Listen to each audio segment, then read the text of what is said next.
Hello everyone. स्वागत है आप लोगों का अपने यूट्यूब चैनल एग्जाम पे। जैसा कि आपको पता है हम लोग बीपीएससी 4.0 के लिए सीरीज चला रहे हैं घटना चक्र की बुक से। इसमें सारे क्वेश्चंस जो हैं आपके प्रीवियस ईयर हैं और अभी तक जो भी बीपीएससी के एग्ज़ाम हुए हैं, चाहे फिर वो 38वीं बीपीएससी से लेकर के 69वीं बीपीएससी हो, सारे क्वेश्चंस आपको इस वीडियो में देखने को मिलेंगे, इस सीरीज में देखने को मिलेंगे और इस वीडियो में भी। तो अगर आपको नहीं पता है आप हमारे पिछली क्लास में देख सकते हैं जाके, जिसमें हिस्ट्री के करीब 6 वीडियो आपको अवेलेबल कराए जा चुके हैं। कितने? 6 वीडियो। ठीक है, हिस्ट्री के सारे क्वेश्चंस घटना चक्र के हैं और बहुत ही इम्पोर्टेंट क्वेश्चन है इसमें। और इसमें 38वीं बीपीएससी से 69वीं बीपीएससी ने जो भी अभी तक एग्ज़ाम कंडक्ट कराए हैं, सारे क्वेश्चंस अवेलेबल हैं। और चाहे फिर वो प्राइमरी का हो, पीआरटी के जो तैयारी कर रहे हैं उनके लिए भी है, और जो 6 to 8 के लिए तैयारी कर रहे हैं उनके लिए भी ये बुक इम्पोर्टेंट है, और 9 to 11 12 इनके लिए भी।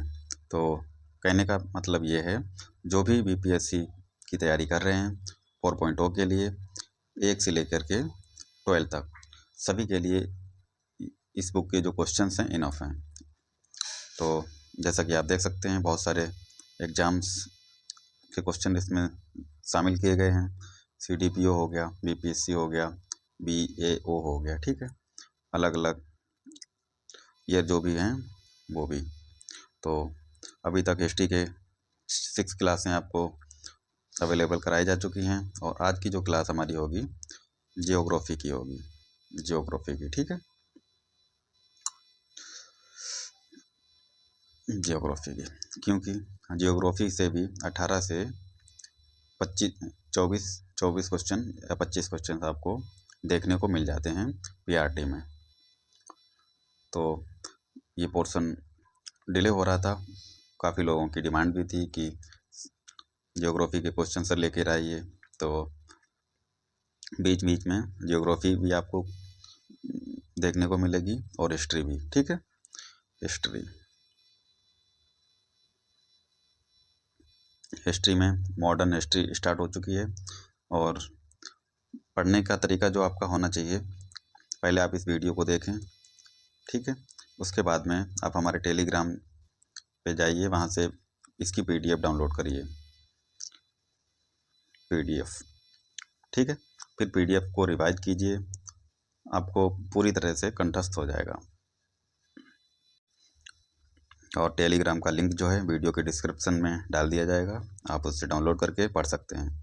तो आज ये ज्योग्राफी की पहली क्लास होगी। ठीक है, तो चलिए स्टार्ट करते हैं। क्वेश्चन हमारा जो स्टार्ट होगा, भारत का भूगोल है, क्षेत्रफल से क्वेश्चन पूछा गया है। पहला क्वेश्चन है हमारा, भारत का क्षेत्रफल संसार के क्षेत्रफल का 2.4% है, परंतु इसकी संपूर्ण मानव जाति 17% जनसंख्या है। जी बिल्कुल, ऑप्शन इसका बी करेक्ट है। संपूर्ण मानव जाति का 17% जनसंख्या है। ठीक है, 17 ये लगभग में है, तो वैसे तो 17.5% है। कितनी है तो एग्जैक्ट 17.5%, लेकिन लगभग में दिया गया है, तो 17, ऑप्शन बी इसका करेक्ट है। और इसका फैक्ट भी देखेंगे, क्योंकि फैक्ट बहुत ही इंपॉर्टेंट होते हैं। एक क्वेश्चन के साथ में कई क्वेश्चंस कवर करा के जाते हैं फैक्ट। तो भारत का क्षेत्रफल 32,87,263 वर्ग किलोमीटर है, जो संसार के समस्त क्षेत्रफल के स्थलीय भाग का लगभग 2.4% है, जबकि भारत में संपूर्ण विश्व की 17.5% 2011 की जनगणना के अंतिम आंकड़ों के अनुसार, तो 17.5% जनसंख्या निवास कर रही है। कितनी एग्जैक्ट अगर पूछे, 17.5%, अतः निकटतम सही उत्तर बी है। ठीक है, अगला क्वेश्चन देखते हैं। अगला क्वेश्चन जो हमारा पूछा गया है, अक्षांशीय विस्तार से पूछा गया है। क्वेश्चन है, निम्नलिखित में से किस राज्य से कर्क रेखा नहीं गुजरती है? तो कर्क रेखा जो है 8 राज्यों से होकर गुजरती है। कितने? 8 राज्यों से। तो मैंने एक ट्रिक बनाई है, मित्र पर गमछा झार, तो इसमें कौन सा राज्य है? उड़ीसा। उड़ीसा से नहीं गुजरती है, राजस्थान से भी गुजरती है और त्रिपुरा से भी गुजरती है। बाकी टोटल अगर आप 8 राज्य देखेंगे तो कौन कौन से हैं? देखो, गुजरात हो गया, गुजरात गा से गुजरात हो गया, राजस्थान रा से राजस्थान हो गया, मध्य प्रदेश आता है, माँ से मध्य प्रदेश हो गया, छत्तीसगढ़ छा से छत्तीसगढ़ हो गया, ठीक है। और झारखंड झारखंड झार से झारखंड हो गया। पश्चिम बंगाल की बात करें तो ये पा से पश्चिम बंगाल, त्रिपुरा त्रिपुरा त्रा मित्र में आता है त्रा, तो त्रिपुरा यहाँ से हो गया, ठीक है। और रही बात मिजोरम की, तो मी से मिजोरम हो गया। तो आप लोग नोट डाउन करिएगा अच्छे से। मित्र पर गमछा झार, मी से मिजोरम, त्रा से त्रिपुरा और पा से पश्चिम बंगाल, राज से राजस्थान, गा से गुजरात, माँ से मध्य प्रदेश, छा से छत्तीसगढ़ और झार से झारखंड, ठीक है। ये 8 राज्य हो गए। यहाँ से कर्क रेखा होकर गुजरती है। अगला क्वेश्चन देखते हैं। भारत विस्तृत है, मतलब फैला हुआ है, तो इसमें राइट आंसर ऑप्शन डी है, उपरोक्त में से कोई नहीं। तो है कौन सा, वो देख लेते हैं। भारत की मुख्य भूमि का विस्तार उत्तरी पूर्वी गोलार्ध में 8 डिग्री 4 मिनट उत्तर से और 37 डिग्री 6 मिनट उत्तरी अक्षांशों तथा 68 डिग्री 7 मिनट पूर्व से 97 डिग्री 25 मिनट पूर्वी देशांतरों के मध्य है। कर्क रेखा भारत के लगभग बीचों बीच से होकर गुजरती है, ठीक है। तो कोई विकल्प सही नहीं है। अगला क्वेश्चन देखते हैं। निम्नलिखित नगरों में से कौन सा नगर कर्क रेखा के उत्तर में अवस्थित है? ये क्वेश्चन स्कूल टीचर में पूछा गया है 2023 में। तो उत्तर में पूछा गया है, कर्क रेखा के उत्तर में, तो ये आइजोल जो है हो जाएगा option B correct answer. Fact की बात करें तो देखते हैं, दिए गए नगरों में आइजोल जो कि मिजोरम में है, ठीक है, आइजोल नगर कर्क रेखा के उत्तर में स्थित है, जबकि भोपाल यानी कि मध्य प्रदेश और रांची जो कि झारखंड में है कर्क रेखा के दक्षिण में स्थित है, ठीक है। तो अगर दक्षिण में पूछा जाए तो भोपाल हो जाएगा और रांची हो जाएगा, ठीक है। और उत्तर में मिजोरम या आइजोल, ठीक है।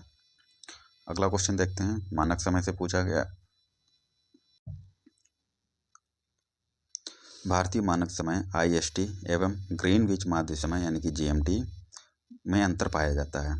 तो इसमें वैसे तो एग्जैक्ट अगर पूछा जाए तो 5.5 घंटे होता है, ठीक है, 5 घंटे 5.5 घंटे, बट इसमें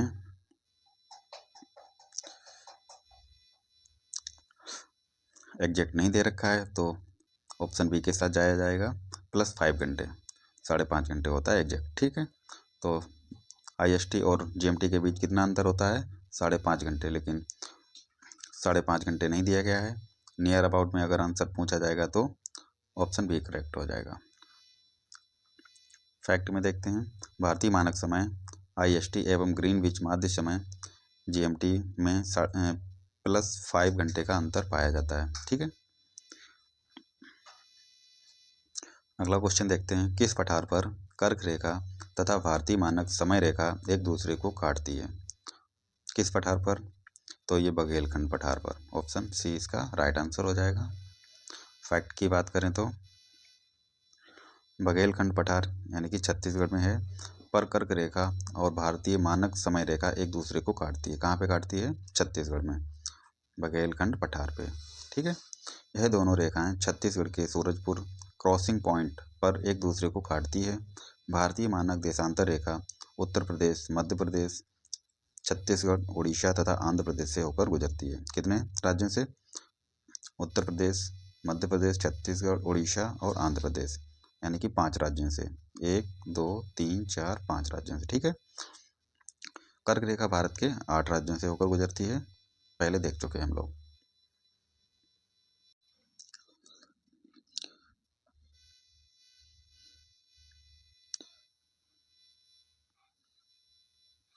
नेक्स्ट क्वेश्चन है हमारा, ग्रीनविच माध्य जीएमटी से भारतीय मानक समय आईएमटी आईएसटी से कितना आगे रहता है? तो ये 5.5 घंटे, ठीक है। ऑप्शन ए इसका करेक्ट हो जाएगा। 5.5 घंटे आईएसटी जीएमटी से आगे रहता है। अगर इसकी फैक्ट की बात करें तो वो भी देख लेते हैं। भारत का मानक समय ग्रीनविच मानक समय रेखा से 5.5 घंटे यानी कि 5 घंटा 30 मिनट आगे रहता है, ठीक है। भारत में 82.5 डिग्री ईस्ट के देशांतर को मानक माध्य रेखा माना जाता है। माध्यान्ह रेखा पर स्थानीय समय पूरे देश के लिए मानक समय के रूप में जाना जाता है। प्रधान माध्यान्ह रेखा 0 डिग्री है और ग्रीनविच रेखा के रूप में माना जाता है, क्योंकि यह लंदन के पास ग्रीनविच से होकर गुजरती है। कहाँ से? लंदन के पास ग्रीनविच से। नेक्स्ट क्वेश्चन है हमारा, भारत और चीन के बीच समय रेखा को क्या कहा जाता है? तो ये मैकमोहन रेखा कहा जाता है। ऑप्शन है इसका राइट आंसर हो जाएगा, भारत और चीन के बीच, ठीक है।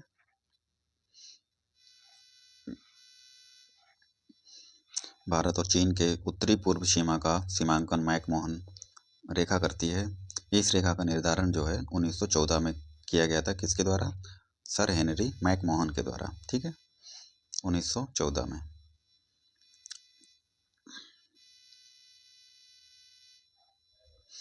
म्यांमार के साथ भारत के किन राज्यों की सीमाएं मिलती हैं?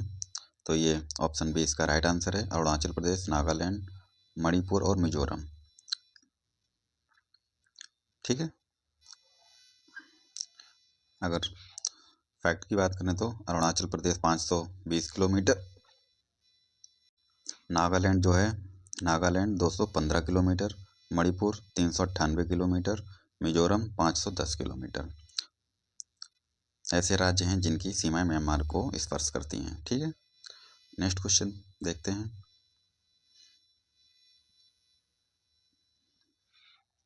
निम्नलिखित देशों में से किसकी भारत के साथ सबसे अधिक लंबी सीमा है? तो भारत के साथ में बांग्लादेश की सबसे अधिक लंबी सीमा है, कितनी है?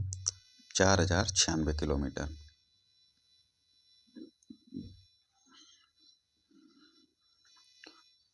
फैक्ट की बात करें, भारत की सबसे लंबी सीमा बांग्लादेश के साथ लगती है, जिसकी लंबाई जो है 4096 किलोमीटर है। असम, पश्चिम बंगाल, मिजोरम, मेघालय, त्रिपुरा ऐसे भारतीय राज्य हैं जो बांग्लादेश के साथ सीमा साझा करते हैं। कौन कौन से राज्य हैं? असम है, पश्चिम बंगाल, मिजोरम, मेघालय और त्रिपुरा। तो देख सकते हैं 1 2 3 4 5 कितने राज्य हैं? 5 राज्य हैं, ठीक है। असम, पश्चिम बंगाल, मिजोरम, मेघालय, त्रिपुरा। नेक्स्ट क्वेश्चन हमारा,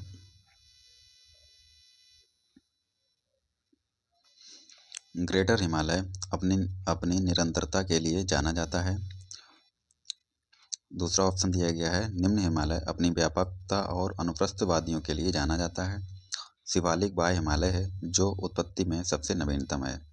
तो इसका राइट आंसर जो है ऑप्शन ए करेक्ट है और 3 करेक्ट है। तो ग्रेट हिमालय अपनी निरंतरता के लिए जाना जाता है, बिल्कुल करेक्ट है। शिवालिक जो है बाह्य हिमालय है, उत्पत्ति में सबसे नवीनतम है। तो इसका राइट आंसर सी हो जाएगा, 1 और 3 राइट हैं। अगला क्वेश्चन है, भारत में भू आकारों की रचना के संबंध में निम्नलिखित कथन पर मनन कीजिए। तो ऑप्शन 1 है, संरचना दृष्टि से मेघालय पठार दक्कन पठार का ही विस्तारित भाग है। किसका? मेघालय पठार दक्कन पठार का ही विस्तारित भाग है। दूसरा ऑप्शन है, कश्मीर घाटी की रचना एक समभिन्नति में हुई है। तीसरा है, गंगा मैदान की रचना अग्रगर्त में हुई है। चौथा है, हिमालय की उत्पत्ति भारतीय प्लेट, यूरोपीय प्लेट तथा चीनी प्लेट को त्रिकोणीय अभिसरण के फलस्वरूप हुई है। तो इसका राइट आंसर क्या हो जाएगा? ऑप्शन 1 भी करेक्ट है, दूसरा भी करेक्ट है, तीसरा भी करेक्ट है, चौथा करेक्ट नहीं है। ठीक है, देखते हैं इसका राइट आंसर। ऑप्शन 1 2 3 पहला वाला सही हो जाएगा। ठीक है, डिटेल भी देख लेते हैं इसकी। मेघालय पठार प्रायद्वीपीय पठार का बहिर्स्याय यानी कि आउटलेयर है। यह एक समतल भूमि है जो भ्रंशन के कारण भारतीय प्रायद्वीप से मालदा गैप द्वारा पृथक हो गया। कथन 1 सही है। कश्मीर घाटी की रचना हिमालय की समभिन्नति में हुई है, तो 2 भी सही है। सुयस के अनुसार गंगा के विशाल मैदान की उत्पत्ति तब हुई जब प्रायद्वीप के दृढ़ भूखंड ने हिमालय के दक्षिण की ओर प्रसार को रोका। तो हिमालय के उच्च वलनों के समक्ष एक अग्रगर्त यानी कि फोर्डी पैदा हो गया और यह अग्रगर्त एक विशाल भूसन्नति की भांति था। हिमालय से निकलने वाली नदियों द्वारा निरंतर लाए जा रहे अवसादों से यह अग्रगर्त धीरे धीरे बढ़ता रहा। बाद में इसी में विशाल मैदानों का निर्माण हुआ। तो तीसरा भी कथन सही है। और हिमालय की उत्पत्ति जो है भारतीय प्लेट और यूरेशियन प्लेट की टक्कर से हुई है। ठीक है, चीनी प्लेट का विवरण प्लेट टेक्टोनिक सिद्धांत में नहीं है, तो 4 नंबर का गलत है। अगला क्वेश्चन देखते हैं। निम्नलिखित में से कौन सा जिला धारवाड़ भूस्तरीय रचना वाला नहीं है? धारवाड़ भूस्तरीय रचना वाला नहीं है, तो कौन सा जिला है? रोहतास। ऑप्शन इसका भी करेक्ट है। इसके बारे में और जान लेते हैं। बिहार में धारवाड़ भूस्तरीय रचना वाले जिले दक्षिण पूर्व बिहार के अंतर्गत आते हैं। किधर? दक्षिण पूर्व में। इनमें मुंगेर, नवादा और जमुई शामिल है। मुंगेर, नवादा और जमुई। वहीं रोहतास दक्षिण पश्चिम बिहार का भाग है। इस क्षेत्र में विंध्यन प्रकार की भूस्तरीय रचना पाई जाती है। किस प्रकार की? विंध्यन प्रकार की। ठीक है, धारवाड़ में दक्षिण पूर्व में आते हैं। ठीक है, इसमें मुंगेर, नवादा, जमुई। तो दक्षिण पश्चिम में विंध्यन प्रकार की भूस्तरीय रचना पाई जाती है। बिहार में विंध्यन भूस्तरीय रचना जो है कैमूर और एवं सोन नदी घाटी यानी कि रोहतास में पाई जाती है। तो ये इंपॉर्टेंट है, बिहार से संबंधित क्वेश्चन है। अगला क्वेश्चन देखते हैं। भारतीय उपमहाद्वीप पूर्व में मूलतः भाग था, तो ये गोंडवाना लैंड का भाग था। ऑप्शन इसका भी करेक्ट है।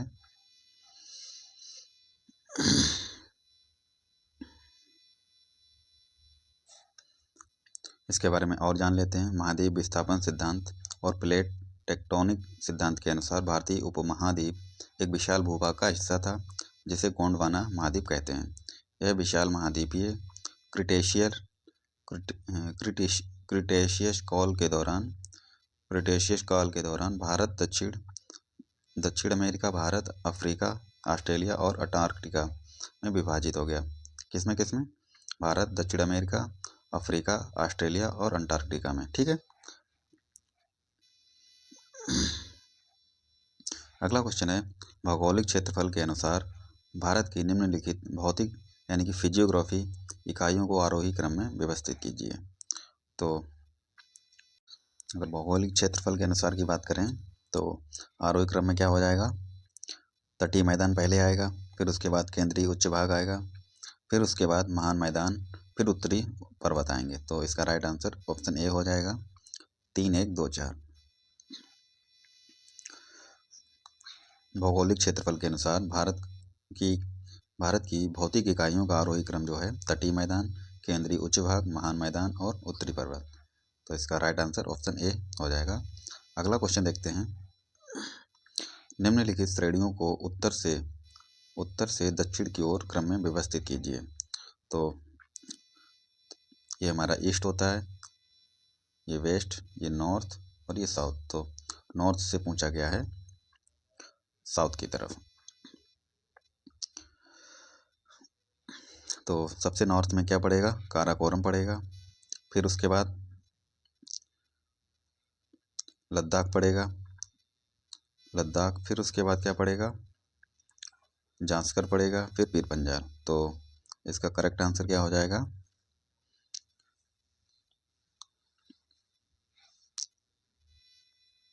2 143। ऑप्शन बी इसका करेक्ट आंसर हो जाएगा। ठीक है। लद्दाख उत्तर से दक्षिण की ओर का सही क्रम काराकोरम, लद्दाख, जांस्कर, पीर पंजाल। ठीक है। नेक्स्ट क्वेश्चन देखते हैं। गंगा के मैदान को एक डैश के रूप में वर्णित किया गया है। तो जो इसका सी राइट आंसर है, जियोसिनक्लाइन। गंगा के मैदान को जियोसिनक्लाइन के रूप में वर्णित किया गया है। ठीक है, ऑप्शन सी राइट आंसर है। इसके बारे में थोड़ा जान लेते हैं। गंगा के मैदान को एक जियोसिनक्लाइन या भू अभिनति गर्त के रूप में वर्णित किया गया है। इसका निर्माण मुख्य रूप से हिमालय पर्वतमाला निर्माण प्रक्रिया के दौरान हुआ। कब हुआ था? हिमालय पर्वतमाला निर्माण प्रक्रिया के दौरान। अगला क्वेश्चन देखते हैं। बिहार की भौगोलिक संरचना चट्टानी प्रणाली से बनी है। चट्टानी प्रणालियों का उनका विवरण से मिलान कीजिए।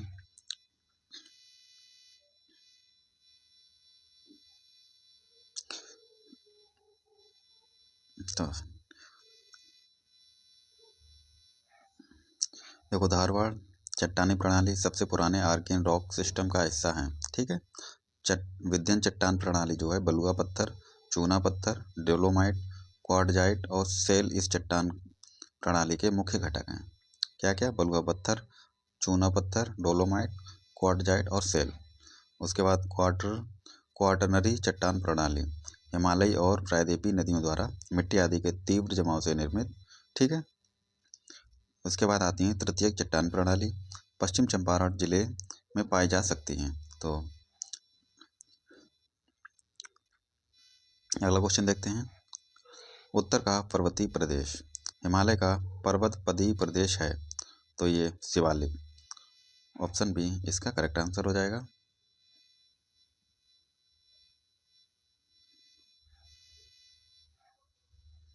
हिमालय का पर्वतपदीय प्रदेश शिवालिक श्रेणी के दक्षिणी भाग पर स्थित है। यह हिमालय की सबसे दक्षिणी श्रेणियां हैं। शिवालिक के उत्तरी ढालों तथा लघु हिमालय के दक्षिणी ढालों के मध्य अनेक चौरस्थल वाली संरचनात्मक घाटियां स्थित हैं। अगला क्वेश्चन देखते हैं।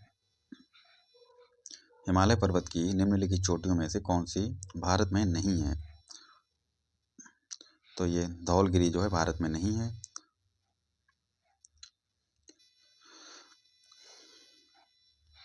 धौलगिरी पर्वत शिखर नेपाल में स्थित है।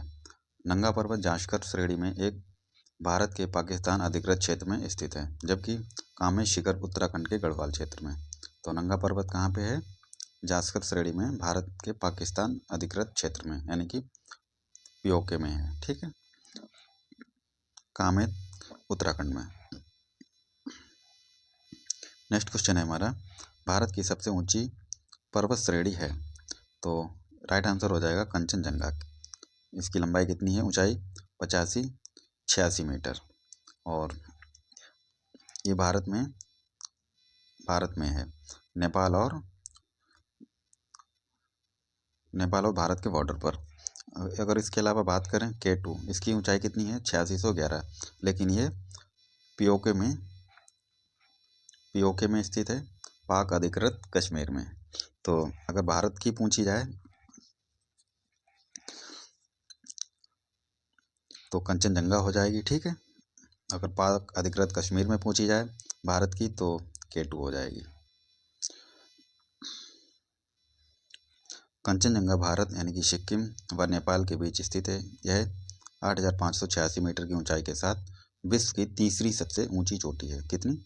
विश्व की तीसरी सबसे ऊंची, तथा यह भारत की सबसे ऊंची पर्वत चोटी है। इसके बाद नंदा देवी भारत की सबसे ऊंची पर्वत चोटी है, यानी कि नंदा देवी जो है दूसरी सबसे ऊंची है।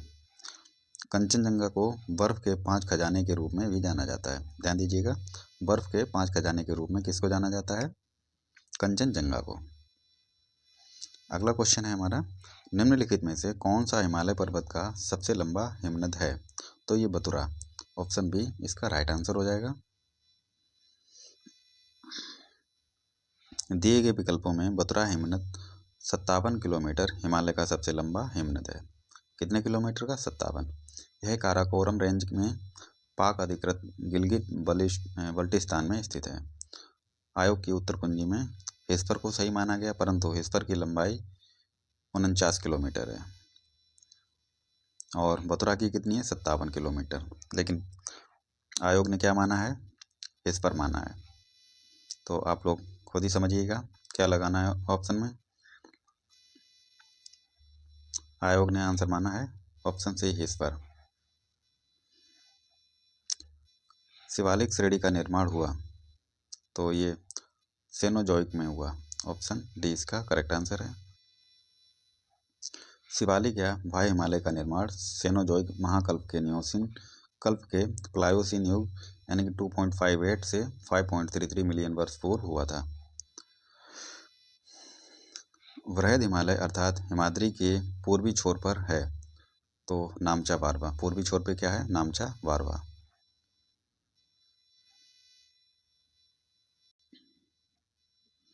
नामचा बारवा दक्षिण पूर्वी तिब्बत में हिमालय पर्वतमाला का एक पर्वत है। यह पर्वत हिमालय के सबसे पूर्वी छोर पर स्थित है और यह विश्व का 28वां सबसे लंबा पर्वत है, विश्व का सबसे 28वां। नेक्स्ट क्वेश्चन है, निम्न हिमालय पर्वत श्रेणियों में से किस पर्वत श्रेणी को अटल टनल पार करती है? तो ये पूर्वी पीर पंजाल जो है, यहाँ से अटल सुरंग बनाई गई है। लंबाई कितनी है 9.02 किलोमीटर और ये हिमाचल प्रदेश में पड़ती है। ठीक है, फैक्ट की बात करें तो वो भी देख लेते हैं। 9.2 किलोमीटर लंबी अटल टनल हिमालय के पूर्वी पीर पंजाल श्रृंखला में लेह मनाली हाईवे पर हिमाचल प्रदेश में बनाई गई। कहाँ पे? हिमाचल प्रदेश में। अटल टनल रणनीतिक रूप से महत्वपूर्ण लद्दाख को सुदूर लाहौल और स्पीति घाटी तक सभी मौसमों में सड़क मार्ग सुनिश्चित करने के लिए बनाई गई। हालांकि सुरंग केवल लाहौल प्रदेश में केलांग के उत्तर में दारचा तक कनेक्टिविटी प्रदान करेगी। लाहौल प्रदेश में केलांग के उत्तर में दारचा तक। ठीक है, और इसका जो निर्माण है सीमा सड़क संगठन द्वारा किया गया। यह भारत के लिए सामरिक दृष्टि से महत्वपूर्ण है। वर्ष 2002 में तत्कालीन प्रधानमंत्री अटल बिहारी वाजपेयी एवं लेफ्टिनेंट जनरल प्रकाश सूरी यानी कि डायरेक्टर जनरल वार्डर रोड्स ने इस टनल की शुरुआत की थी। कब की थी? 2002 में। 3 अक्टूबर 2020 को रोहतांग यानी कि हिमाचल प्रदेश में प्रधानमंत्री नरेंद्र मोदी ने अटल टनल की उद्घाटन किया। कब किया? 3 अक्टूबर 2020 को। शुरुआत कब की गई थी? 2002 में प्रधानमंत्री अटल बिहारी वाजपेयी के द्वारा। नेक्स्ट क्वेश्चन है हमारा, अटल सुरंग रोहतांग हिमाचल प्रदेश की लंबाई कितनी है? तो ये 9.02 किलोमीटर है इसकी लंबाई।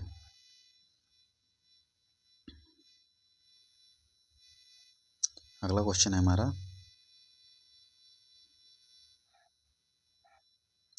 निम्नलिखित पर्वत श्रेणियों में से कौन गंगा के मैदान एवं दक्कन पठार को विभाजित करती है? तो ये विंध्याचल श्रेणी जो है गंगा के मैदान और दक्कन के पठार को विभाजित करती है। ऑप्शन ए इसका राइट आंसर है। अगला क्वेश्चन है हमारा, निम्नलिखित किस पहाड़ी पर पूर्वी घाट पश्चिम घाट से मिलता है? तो ये नीलगिरी पहाड़ी पर पूर्वी घाट और पश्चिम घाट का मिलान होता है, तो ऑप्शन इसका सी करेक्ट है। नीलगिरी पहाड़ी भारतीय प्रायद्वीप के पूर्वी घाट तथा पश्चिमी घाट के मिलन बिंदु पर स्थित है। ठीक है, नीलगिरी पहाड़ी को ब्लू माउंटेन भी कहते हैं। इसकी सर्वाधिक ऊंची चोटी जो है डोडा बेट्टा है। इसकी लंबाई कितनी है? 2637 मीटर। नीलगिरी पहाड़ी की सबसे ऊंची चोटी डोडा बेट्टा है। लंबाई कितनी है? 2637 मीटर। नेक्स्ट क्वेश्चन है हमारा, जहाँ पूर्वी घाट और पश्चिमी घाट मिलते हैं वहाँ निम्नलिखित में से कौन सी पहाड़ियाँ अवस्थित हैं? तो ये नीलगिरी पहाड़ियाँ हैं। ठीक है, नीलगिरी पहाड़ी पे डोडा बेट्टा सबसे ऊंची चोटी है, 2637 मीटर ऊंची। ठीक है, नेक्स्ट क्वेश्चन है हमारा, भारतीय समुद्र शास्त्रियों ने अरब सागर के तल में बंबई से पश्चिम दक्षिण यानी कि दक्षिण पश्चिम में लगभग 455 किलोमीटर दूर एक नए 1505 मीटर ऊंचे 1505 मीटर ऊंचा पर्वत की खोज की। इस पर्वत का नाम रखा है, क्या रखा है? रमन सागर पर्वत रखा गया है इसका नाम। ऑप्शन बी इसका राइट आंसर है।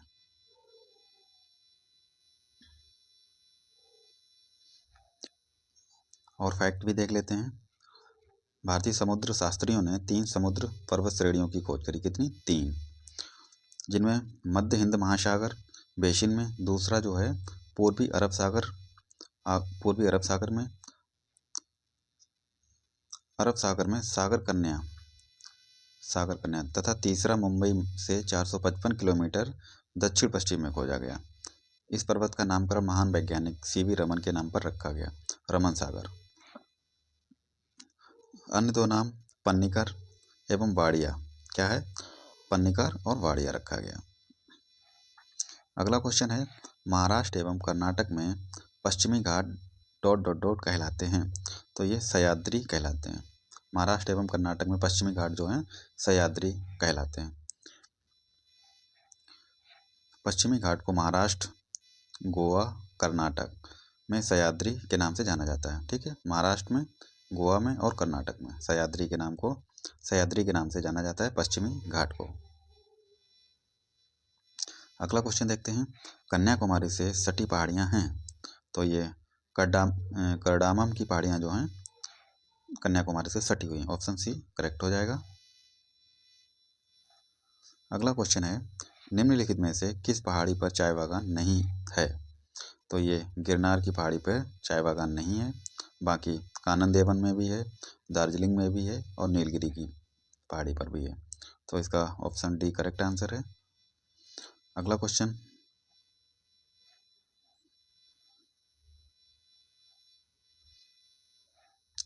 सोमेश्वर श्रेणी निम्नलिखित पर्वत श्रेणियों में से किसका एक भाग है? तो ये शिवालिक श्रेणी का भाग है, सोमेश्वर श्रेणी। ठीक है, इसके बारे में और भी जान लेते हैं। सोमेश्वर श्रेणी शिवालिक श्रेणी या वाय उप हिमालय का एक भाग है। तो शिवालिक श्रेणी को वाय उप हिमालय भी कहते हैं। ध्यातव्य है कि हिमालय को निर्माण के आयु के आधार पर एवं वलयों की तीव्रता के आधार पर 4 समांतर संरचनात्मक क्षेत्रों में बांटा जा सकता है। वो कौन कौन से हैं? 4, ट्रांस हिमालय, वृहद हिमालय, लघु हिमालय या वाय उप हिमालय। तो ट्रांस हिमालय यानी कि तिब्बत का क्षेत्र, वृहद हिमालय, महान हिमालय, लघु हिमालय, मध्य हिमालय और वाय उप हिमालय, शिवालिक हिमालय। ठीक है, नेक्स्ट क्वेश्चन देखते हैं, दक्षिणी प्रायद्वीपीय उच्च भूमि डॉस का भाग है। तो ये गोंडवाना लैंड का भाग है, दक्षिणी प्रायद्वीपीय भूमि। ठीक है, दक्षिणी प्रायद्वीपीय उच्च भूमि जो है गोंडवाना लैंड का भाग है। दक्षिणी प्रायद्वीपीय उच्च भूमि गोंडवाना लैंड का भाग है। इसमें मध्य प्रदेश, आंध्र प्रदेश, तेलंगाना तथा महाराष्ट्र आदि के कुछ हिस्से शामिल हैं। तो ये थे आज के कुछ इंपॉर्टेंट क्वेश्चन।